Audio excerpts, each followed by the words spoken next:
let's start off the conversation, and I'll start at the end of the table with Sarat. This is a market rally that has been in place for quite some time, but is it surprising just how long it's been in play and where the mini rotation and broadening of this market has gone? So I think last week was really important for the markets in terms of financials, and you saw it again with Goldman today. So what they're telling you is that things are good, things are okay. And one of the things we're worried about is if rates are coming down, for what reasons would they be coming down? And if they were coming down because the economy was slowing, that would not be good for our stock market. And I think right now you're getting the positive indicators of maybe a rate cut coming in September, and maybe we're getting stronger earnings than expected and the consumer holding up, maybe not as much on the low end. So if you get inflation coming down, you get stronger earnings, that is supportive for this run that we've had. And now you're seeing a rotation into areas that really haven't performed as well, such as the energy sector, financial sectors, and other things that actually have lower valuations than we've had in the past. Steve, over this weekend, maybe the events around President Trump and the assassination attempt had some folks out there wondering what that might do to the markets. We've seen a nice run today.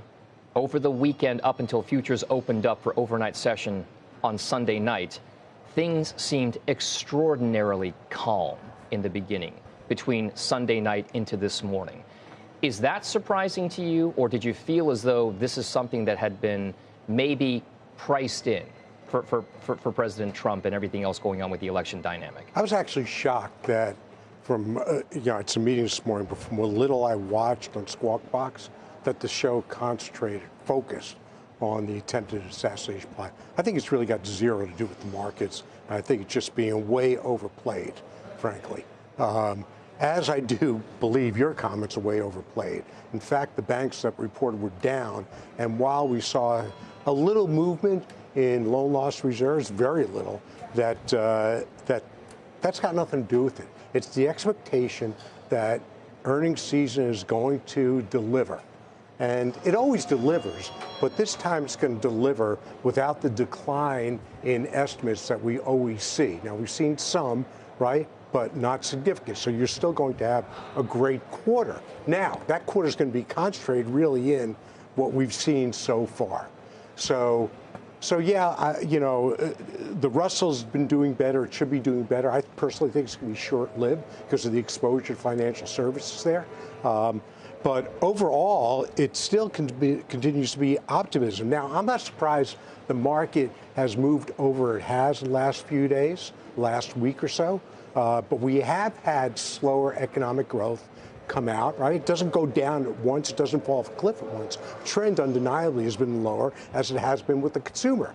So that opened up, and then we've got, a respite on the decline in inflation, which frankly, not decline, on inflation, which I think will continue to trend down. So that's really what's driven the market. Trump's got nothing to do with it. Okay, and the banks have nothing to do with it. They came in slightly worse than expected. Top line. But Steve, I hear what you're saying, that they're a reflection of the economy and it shows everything's okay. What I'm saying is, if they came out with really bad earnings and said our future is going to be down, this market would not be where it is. No today. kidding. Yeah, that's what I was saying. So his question, and that wasn't the that wasn't the expectation. Fair. Where I am surprised is that the market's done as well as it's done over the past year, despite rates being where they are. So that's where the surprise is. Surprise is not now. What's interesting, Liz, about that part of the conversation is that at this same point, 9 months ago to a year ago, we would not be as focused on the multiple aspects of what could drive the market. It was pretty much all about rates. When rates were going to come down, when they could start cutting, when inflation was going to be tamed and tempered.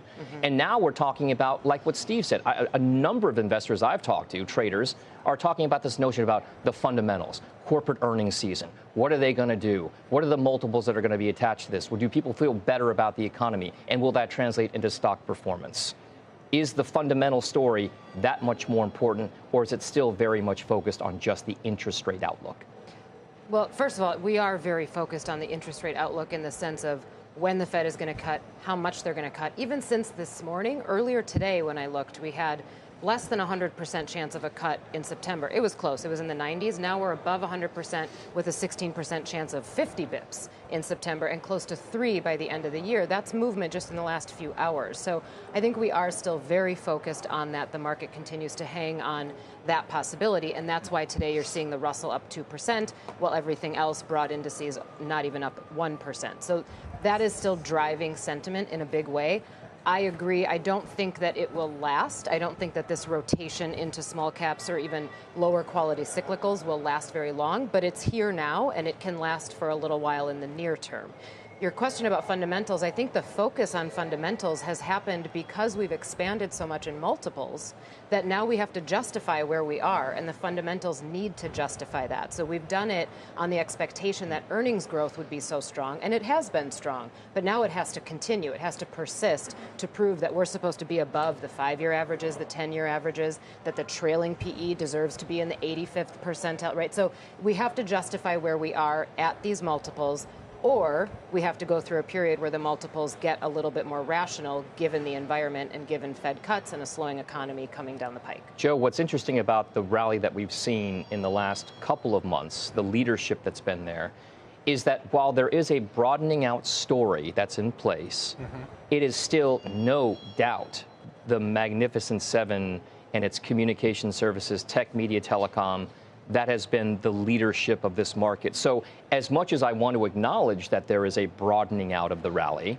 it's still Apple and NVIDIA and other names that have kind of seemingly had the pullback that they're going to have and then have just gone higher since then. Without question, and that's where the sustainable earnings growth is. In the mega caps, those companies are delivering the 20+% revenue growth.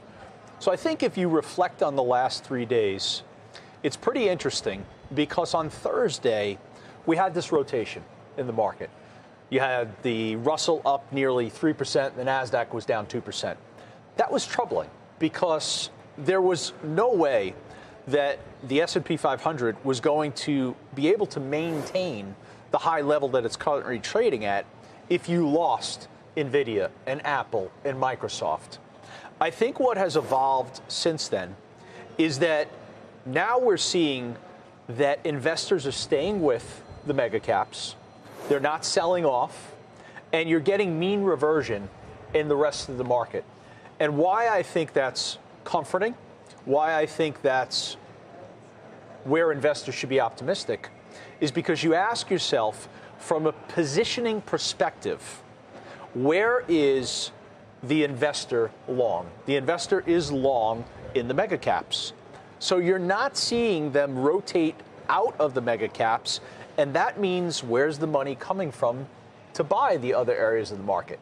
And that's the critical question, and that's the best question, because right now the answer appears to be it's coming from cash on the sidelines. And I think we're going to learn in the next several weeks that we saw, in particular from the wealth management industry, a lot of cash move out of the 4 3/4 cash yielding equivalents back into equities.